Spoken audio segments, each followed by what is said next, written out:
Bismillahirrahmanirrahim.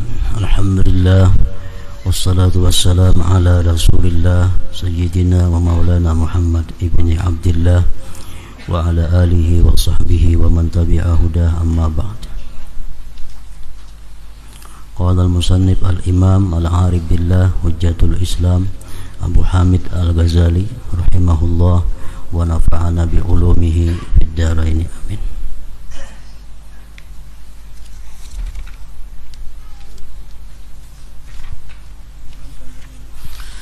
Bab kedua tentang cara amal-amal perbuatan zahir dari salat, mulai dengan takbir dan apa yang sebelumnya.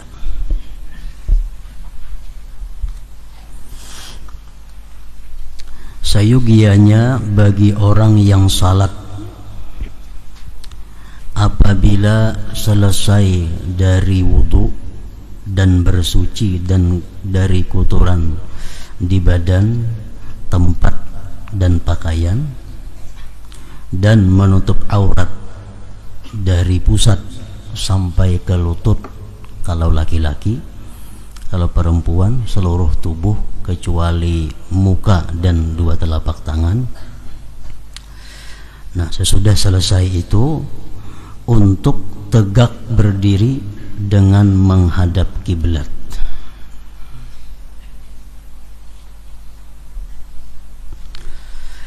Dan mengambil jarak yang enak di antara kedua telapak kakinya dan tidak mengumpulkan keduanya. Jadi berdiri tegak, lalu jarak antara dua batis itu menurut ulama-ulama fikih menyatakan adalah sekurang-kurangnya 4 jari sampai sekilan.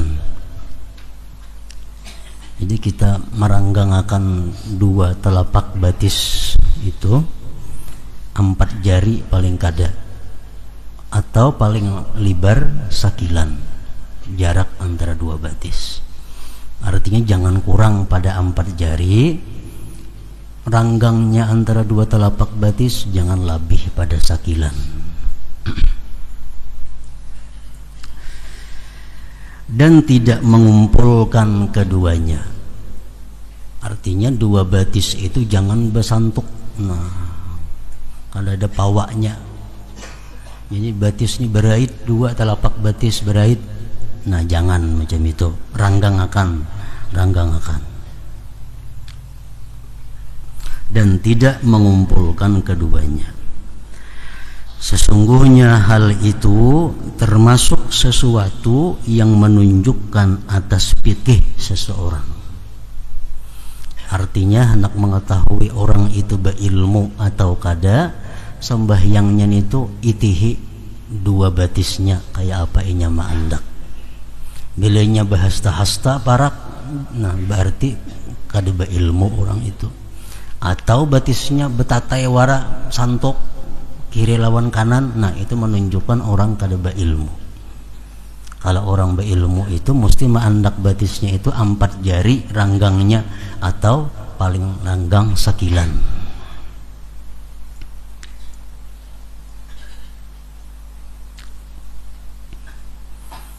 Jadi amun kebiasaan ranggang itu terpaksa dilatih pada hulu.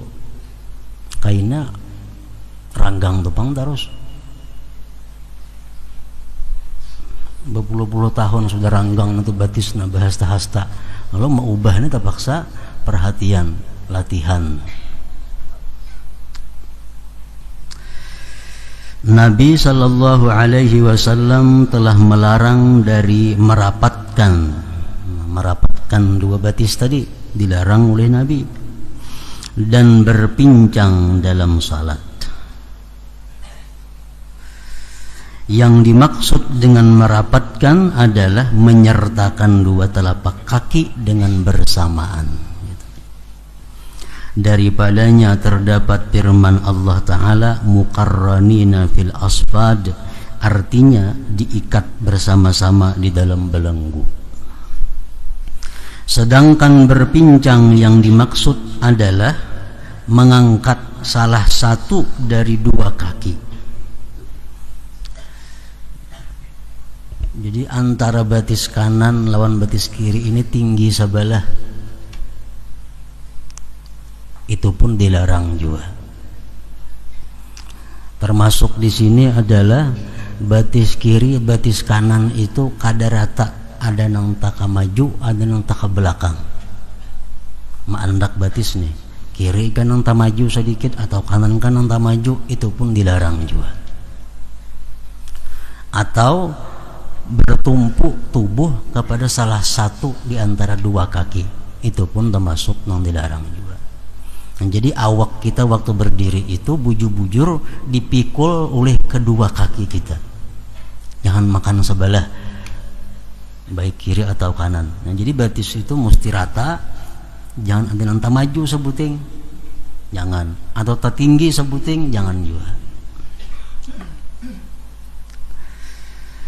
Daripadanya terdapat firman Allah Azza wa Jal, As-Sabinatul Jiyad, surah Sad, artinya kuda-kuda yang tenang waktu berhenti dan cepat waktu berlari. Nah, jangan kayak batis kuda bermaju sebelah. Nah, itu. Jadi mesti batis kita sejajar. Ini adalah sesuatu yang dipelihara pada kedua kakinya ketika berdiri. Jadi terpaksa diitihi dahulu batis kita nih. Sebelum sembahyang itu kita itihi dahulu batis, rata kada, ranggangnya kayak apa. Nah, ini termasuk kesempurnaan sembahyang, kesempurnaan salat. Kita atur dahulu batis supaya sekadar sekilan ranggangnya. Nah, kemudian lagi andaknya rata, jangan ada yang tak mundur tak maju, dan jari-jari batis itu mesti menghadap kiblat. Kayak itu, misalnya kiblat di sana, kayak itu, jangan kayak ini batis. Kebiasaan kalau kada dilatih bisa nang kebiasaan macam itu batis mandak, nah miring ke kanan sebuting, miring ke kiri sebuting. Karena kada terperhatiakan ranggangnya bahasa hasta sudah bahalangkainya pulang batis sembahyang. Nah jadi mesti rapatakan batis sekadar sekilan dan rata supaya jari-jari nang 10 ini umpat menghadap kiblat.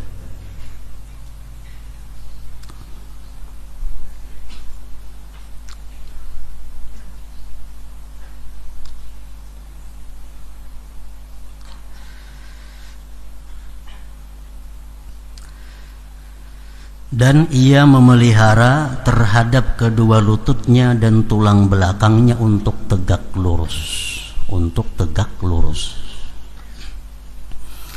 Adapun kepalanya, jika ia mau maka ia membiarkannya lurus seperti berdirinya, dan jika ia mau maka ia tundukkan. Kepala terserah, hendak cagat kayak awak atau tunduk sedikit, nah itu boleh aja kedua-duanya. Tapi baik nang kepala cagat macam ini atau nang tunduk sedikit itu, mata tetap ke intang tempat sujud. Masalahnya kepalanya aja nang tegak atau tunduk sedikit, kalau mata tetap disuruh melihat tempat sujud.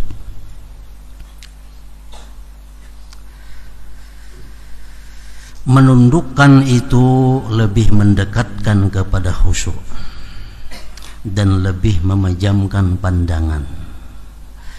Hendaklah pandangannya terbatas pada tempat salatnya yang mana ia salat padanya. Jika ia tidak mempunyai tempat salat, maka hendaklah ia mendekat ke dinding atau hendaklah ia menggaris dengan garis, karena hal itu memendikkan jarak pandangan dan mencegah terpecah belahnya pikiran. Dan hendaklah ia menahan pandangannya dari melampaui tepi tempat salatnya dan batas-batas garis, amunnya digaris. Misal sembahyang di tanah, kan tidak bisa ngupasahapan, kan tidak apa garis. Nah, jadi mata kita jangan hendak lewat daripada garis itu. Hendaklah ia terus menerus pada berdiri, demikian juga sampai ke ruku tanpa menoleh ke kiri atau ke kanan. Ini adalah adab berdiri sembahyang itu. Apabila berdirinya telah lurus menghadap dan menunduknya, demikian juga maka hendaklah ia membaca. Sudah berdiri tegak, batis sudah rata, jarak antara dua batis sudah pas tadi sekilan atau kurang sedikit, maka hendaklah ia membaca Qul a'udzu birabbin nas sampai habis. Itu sunat surah An-Nas. Artinya katakanlah saya mohon perlindungan kepada Tuhan manusia sampai seterusnya. Maksudnya agar membaca surat An-Nas untuk menjaga diri dari syaitan. Karena kita membaca surat An-Nas itu syaitan lari berjauh daripada kita.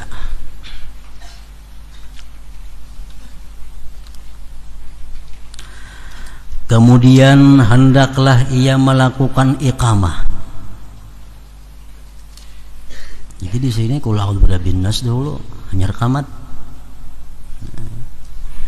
Jika ia mengharap datangnya orang mengikut dengannya, maka hendaklah ia azan dahulu. Nah, sudah tuntung semuaan itu. Kemudian hendaklah ia menghadirkan niat, yaitu pada waktu zuhur misalnya ia mengata di dalam hatinya, saya tunaikan fardu zuhur karena Allah. Dan sunat juga menutur dengan lisannya, usalli fardaz zuhri lillah, saya tunaikan fardu zuhur karena Allah. Perkataan saya tunaikan untuk membedakan dari qadaan, untuk membedakan dari qadaan, dan kata fardu untuk membedakan dari sunat, dan kata zuhur untuk membedakan dari asar dan lainnya.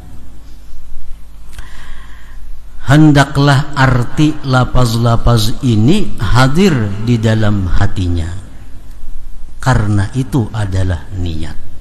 Sedangkan lapaz-lapaz ini adalah pengingat atau sebab-sebab untuk menghadirkan makna arti-arti itu.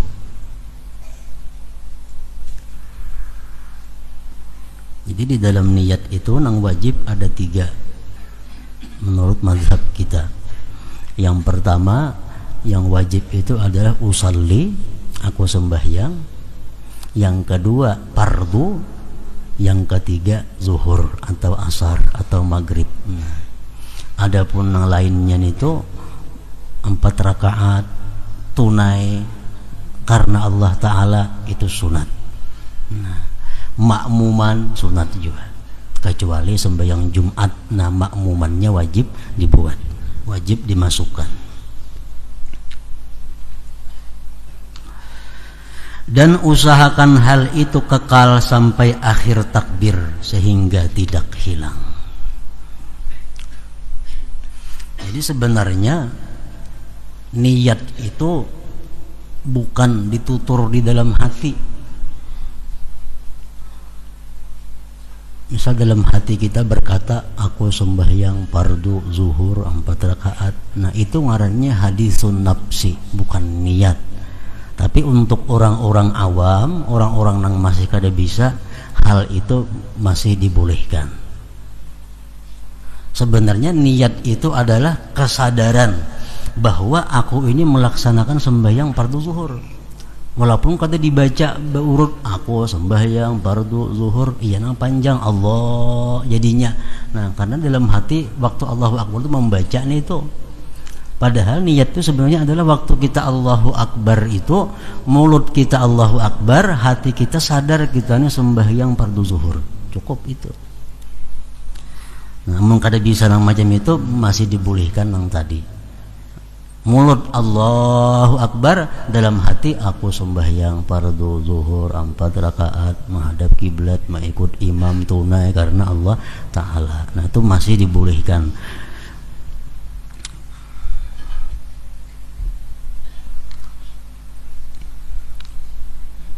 Apabila hal itu telah hadir di dalam hatinya, maka hendaklah ia mengangkat kedua tangannya sampai membetuli dengan kedua bahunya.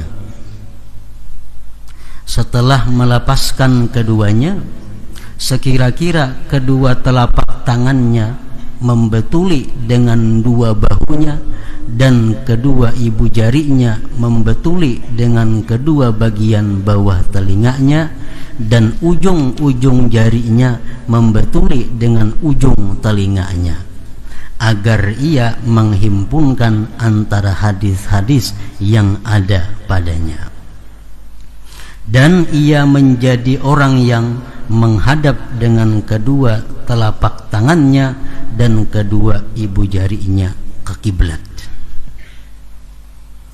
dan ia hamparkan jari-jarinya dan tidak menggenggamnya, dan ia tidak membebani diri pada jari-jari itu dengan merenggangkan dan mengumpulkan, tetapi ia membiarkannya menurut tabiatnya, karena dinakal dalam asar menyebar dan mengumpul. Ini adalah antara keduanya dan itu adalah lebih utama. Nah, jadi takbir mengangkat tangan, mengangkat kedua tangan itu supaya ujung jari nang di atas ini membetuli atas telinga, ibu jari ini membetuli bawah telinga. Macam itu misalnya.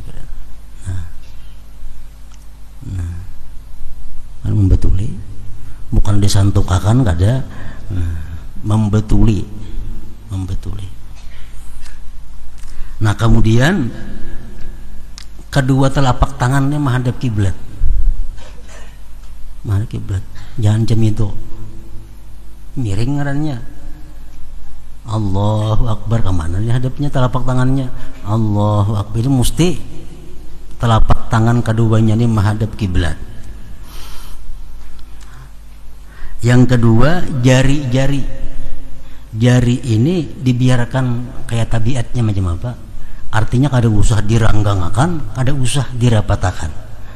Biar seadanya. Nah, ada juga pendapat dirapatakan, ada juga pendapat diranggangakan. Nah, Imam Ghazali mengambil tengah, yaitu jari-jari itu biarkan macam tabiatnya, kada usah diurus, kada usah diperhatikan macam apa adanya. Nah, dan jangan sekali digenggam.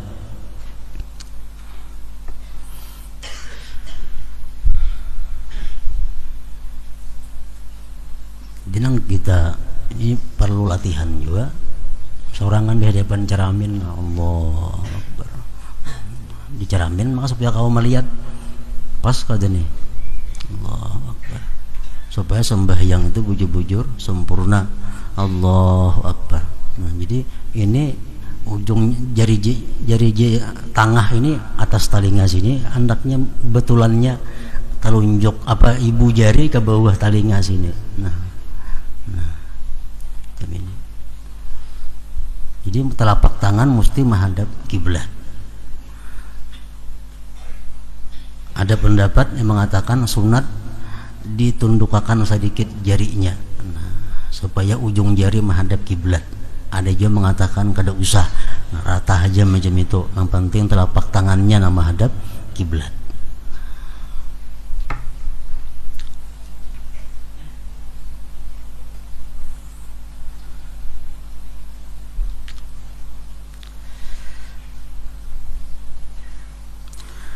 Apabila kedua tangan itu telah menetap pada tempat menetapnya, maka ia mulai takbir dengan melepaskan kedua tangannya dan menghadirkan niat. Kemudian ia letakkan kedua tangan itu atas apa yang di atas pusatnya dan di bawah dada.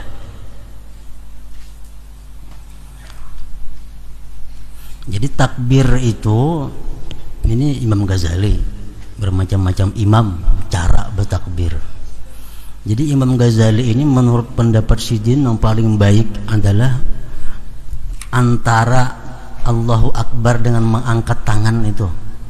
Jadi waktu kita mengangkat, kita pray, jangan bertakbir dulu.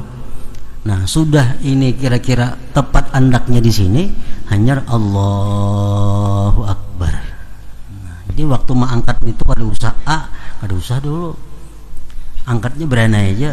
Nah, sudah sampai di sini hanya Allahu Akbar.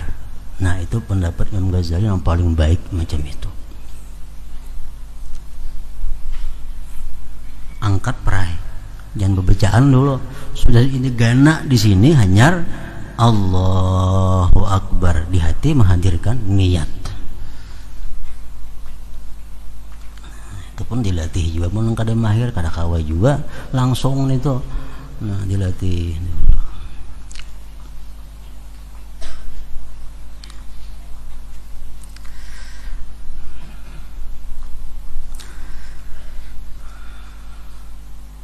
Kemudian ia letakkan kedua tangan itu atas apa yang di atas pusat dan di bawah dada. Nah, jadi di atas pusat, di bawah dada.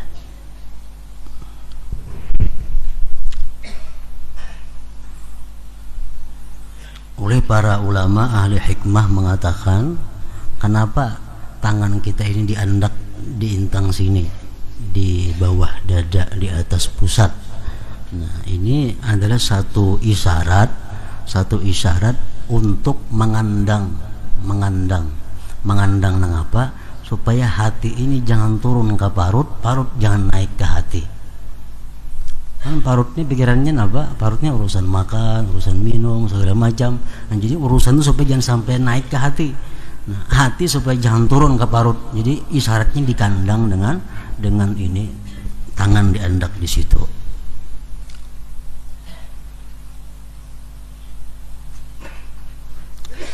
Ia letakkan tangan kanan di atas tangan kiri sebagai penghormatan bagi tangan kanan dengan keadaan di bawah, di atas tangan kanan. Sebarkan jari telunjuk dan jari tengah atas tangan kanan sepanjang lengan, dan ia genggam dengan ibu jari, jari manis dan jari kelingking atas pergelangan tangan kiri. Jadi menandak tangan ini pun menurut Imam Ghazali, dua bilah jari membujur pergelangan. Nah, sedangkan tiga jari ini menggenggam kok ngarannya ini lilipatan antara dua tangan nih, kok bahasa Arabnya. Nah, jadi tiga jari ini menggenggam ini. Nah,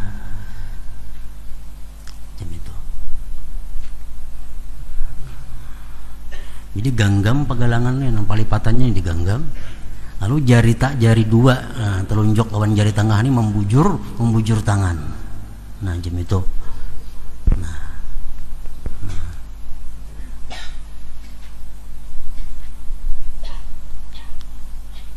Genggam lawan tiga bilah jari tengah, jari telunjuk membujur lurus. Nah, itu.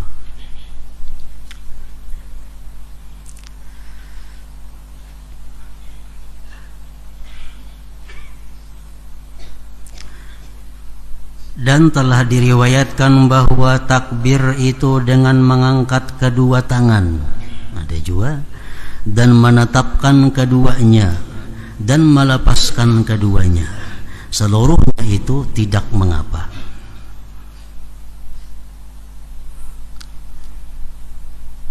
Dan telah diriwayatkan bahwa takbir itu dengan mengangkat kedua tangan dan menetapkan keduanya dan melepaskan keduanya, seluruhnya itu tidak mengapa. Ada mengapa artinya? Nah, mulai bawah Allahu Akbarnya, artinya tangannya masih di bawah, lalu Allahu Akbar, mulai bawah sampai habis barnya. Kayak itu kada mengapa. Nah, tapi nang baik nang kayak di atas tadi.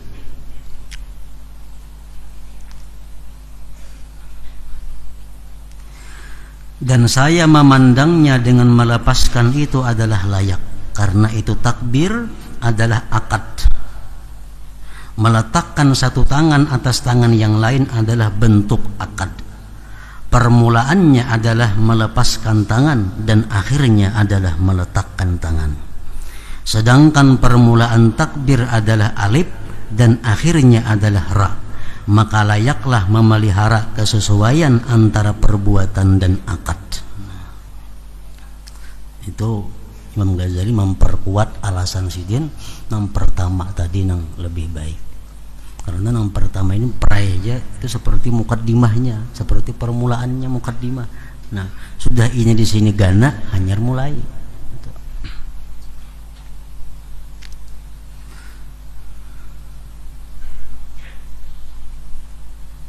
Maka layaklah memelihara kesesuaian antara perbuatan dan akad. Adapun mengangkat tangan adalah seperti mukaddimah bagi permulaan itu. Kemudian tidak layak untuk mengangkat kedua tangannya ke depan seperti menolak bacaannya itu. Ini mengangkat membujur menolak ketika takbir.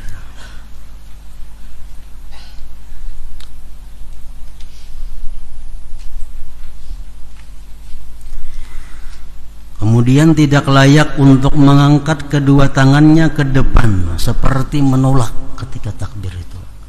Artinya mengangkatkan Allahu Akbar. Nah kayak itu kan menolak lo kayak ini modelnya. Nah kada patut macam itu kita bertakbir Allahu Akbar nggak siniannya.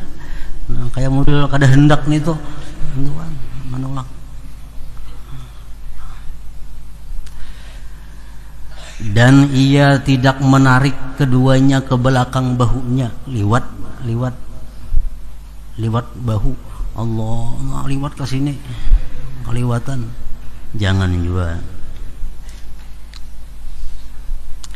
Dan tidak menyentakkan ke kanan dan ke kiri apabila ia telah selesai dari takbir. Allahu Akbar misalnya diurak tangan Allahu Akbar. Nah, jangan juga, biar aja lurus. Dan ia lepaskan kedua tangan itu dengan lepasan yang ringan. Ia memulai dengan meletakkan tangan kanan di atas tangan kiri setelah pelepasan tangan itu. Di dalam sebagian riwayat bahwasanya Nabi sallallahu alaihi wasallam kana idza kabbara arsala yadayhi wa idza arada ay yaqra'a wada'a al-yumna 'ala al-yusra. Artinya beliau apabila bertakbir maka beliau melepaskan kedua tangannya. Apabila beliau mau membaca maka beliau letakkan tangan kanan di atas tangan kiri. Jika hadis ini sahih maka itu lebih utama daripada apa yang telah kami sebutkan. Namun hadis ini kada sahih, hadisnya dhaif. Nah, jadi ada 5 contoh takbir dan mengangkat tangan. Jadi amun kita masih termasuk dalam nang 5 itu masih baik saja artinya. Nah amun kurang daripada nang 5 itu lain daripada nang 5 macam cara bertakbir itu, nah itu perlu dibujurakan, dicucukakan namanya nang pas. Jadi nang pertama tadi mengangkat tangan ini prayer. Allahu Akbar semacam itu yang paling baik ujar Imam Ghazali. Allahu Akbar nomor 1 nih tuh. Nang nomor 2-nya nang nomor 2 Allahu Akbar, naik perai turun perai, di sini aja Allahu Akbarnya. Itu ada juga dari Nabi kita. Allahu Akbar. Nah, yang ketiga Allahu Akbar. Nah, pol semuaan, naik turun di atas. Yang keempat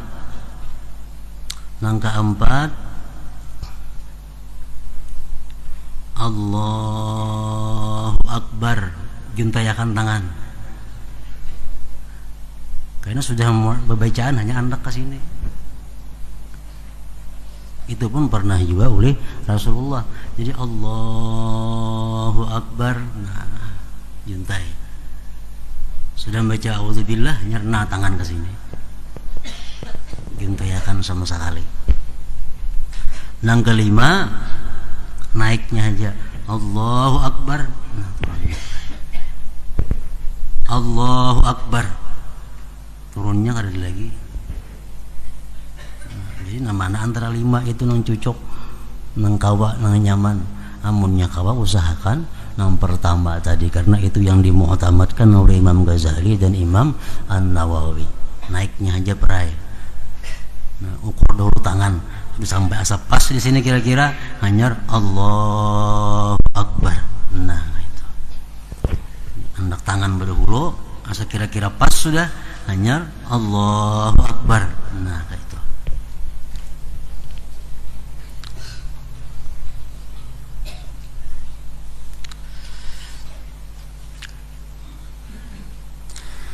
Adapun takbir maka sayogianya untuk mendammahkan hak dari perkataan Allahu dengan dammah yang ringan tanpa bersangatan. Allahu Akbar, hu-nya jangan dimatii, hu-nya itu abang Allah Akbar. Jangan. Mestinya Allahu Akbar, berisi hu-nya itu Allahu. Dan tidak memasukkan antara ha dan alif sesuatu yang menyerupai waw mad. Ini terlalu dhammah sehingga jadi waw. Allahu Akbar. Nah, hu-nya kepanjangan, bawa jadinya lebihan. Allahu Akbar. Nah, hu-nya kepanjangan. Jangan kayak itu. Perserupaan mat itu terbawa karena menyangatkan dhammah. Karena terlalu mendammahkan hu, akhirnya jadi waw. Panjang hu. Nah, jangan. Dan tidak memasukkan antara ba akbar dan ra-nya akan alif, seolah-olah ia mengucapkan akbar. Jangan. Ini baik waktu takbiratul ihram kah atau waktu azan kah, jangan sekali-kali panjang ba-nya itu, karena artinya berubah. Kalau akbar artinya itu maha besar, kalau akbar artinya gendang babun. Ya, kalau kita panjang Allahu Akbar, Allah babun artinya lah. Nah, jadi jangan panjang baknya itu Allahu Akbar. Dan dijazamkan bar ra-nya, dan tidak mendammahkannya ra itu. Ra-nya dimatikan.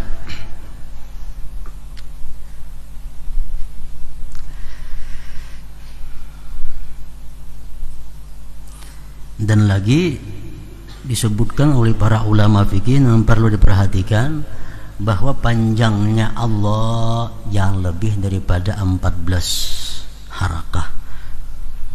Allah, nah bisa panjang sekali di situ. Allah, karena kada bisa berniat, kalau niatnya mulai membaca tadi. Nah, Allah, nah itu boleh, cuma jangan lebih pada 14 harakah. 14 harakah.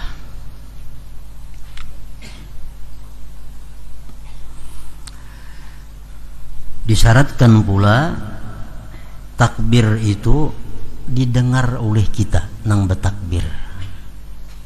Bila kita seorang kada mendengar, kada sah takbirnya. Jadi kita mesti mendengar takbir yang kita ucapkan itu nah. Mesti telinga kita mendengar. Kalau keadaannya normal, telinganya normal, keadaan sekitar normal, kada ada ribut, kada ada apa, nah kita mesti mendengar takbir yang kita ucapkan itu.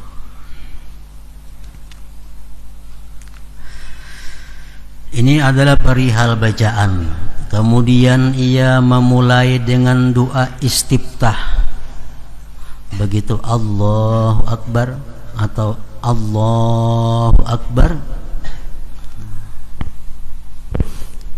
hanya membaca doa istiftah. Kemudian ia memulai dengan doa istiftah. Istiftah artinya pembukaan.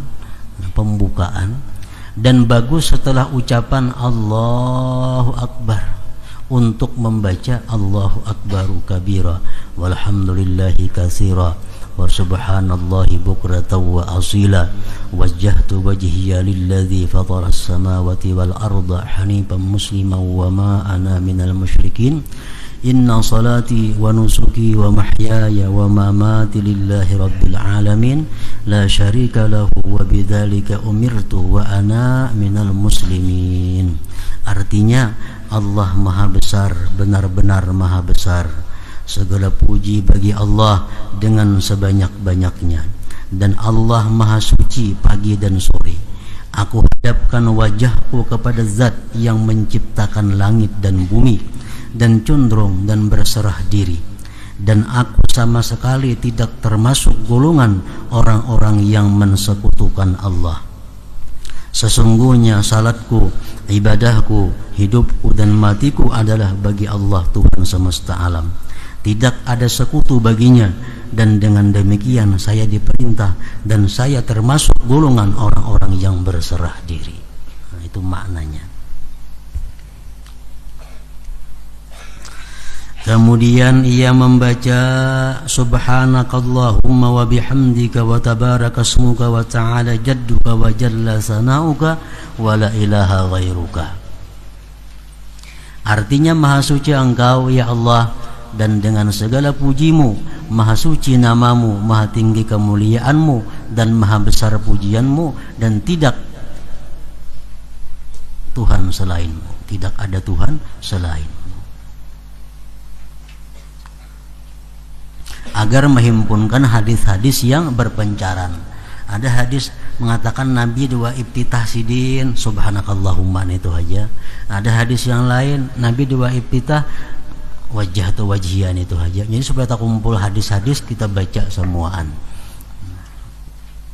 Jadi doa iftitah atau istiftah tadi hukumnya adalah sunat dengan beberapa syarat.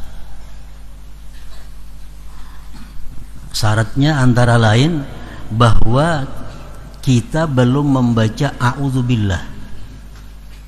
Kalau sudah tak baca a'udzubillah sengaja atau kada sengaja, kada boleh lagi kita membaca dua iftitah itu. Jadi Allahu Akbar bernapas-napas, Allahu Akbar kabira langsung. Amun sudah a'udzubillah hanya ingat pada dua iftitah belum, nah kada boleh lagi tarusakan aja a'udzubillah, jangan lagi dua iftitah diulangi. Itu syaratnya. Yang kedua lagi syarat sunatnya dua iftitah itu kita kada khawatir, kada takutan keluputan sebagian Fatihah kalau kita jadi makmum. Nah, jadi kalau kita jadi makmum, kita sunat membaca doa iftitah kalau kita punya keyakinan sampat membaca Fatihah. Namun kita ragu-ragu asa sampat asa kada membaca Fatihah, kada usah membaca doa iftitah. Misal imam, kita datang ke masjid, imam sudah membaca qul ya ayyuhal kafirun, kita datang Allahu Akbar, Jangan iftitah lagi kada sampat baca Fatihah imam rukuk. Nah, jadi langsung aja ke Fatihah, auzubillah. Nah, jangan membaca doa iftitah. Dia tidak khawatir kalau putan sebagian Fatihah. Yang ketiga syaratnya dia tidak khawatir keluar waktu sembahyang. Kalau waktu sudah mipit, kada usah berdua iftitah lagi, karena tak keluar sembahyang dari waktunya. Nah, jangan lagi.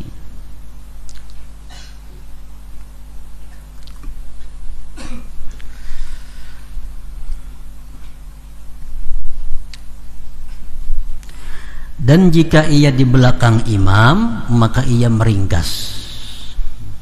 Jika imam tidak diam lama, yang mana ia membacanya. Namun kita makmum cukup salah satu di antara dua tadi iftitah, nah mana hendak kita pilih. Kada usah kedua-duanya. Kalau pindah kada sawat kena.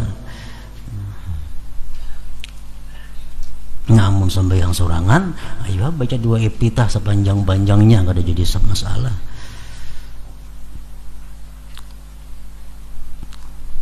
Kemudian ia membaca a'udzubillahi minasyaitonirrajim. Tuntung doa iftitah hanya a'udzubillahi minasyaitonirrajim. Artinya saya berlindung kepada Allah dari syaitan yang dikutuk. Kemudian ia membaca Al-Fatihah yang padanya ia memulai dengan Bismillahirrahmanirrahim.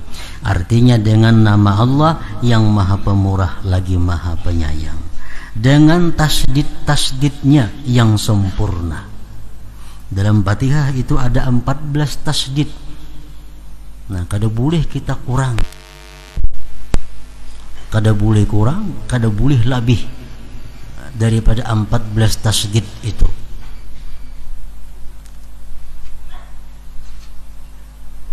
Dalam Bismillahirrahmanirrahim ada 3 tasdid. Bismillah sebuting, Hirrah sebuting, Nirrahim sebuting. Nah, jadi tasdid itu jangan kurang, jangan lebih, berlebihan jangan. Berlebihan kan kita salah pulang artinya. Dalam Fatihah ada 14 tasdid yang dipelihara. Dan juga huruf-hurufnya. Huruf-huruf dalam Fatihah itu jangan dikurang, jangan ditambah daripada yang ada. Huruf Fatihah ada yang mengatakan 155. Itu kalau maliknya handap. Maliki yaumiddin, Maliki yaumiddin. Kalau dipanjangkan Maliki yaumiddin 156.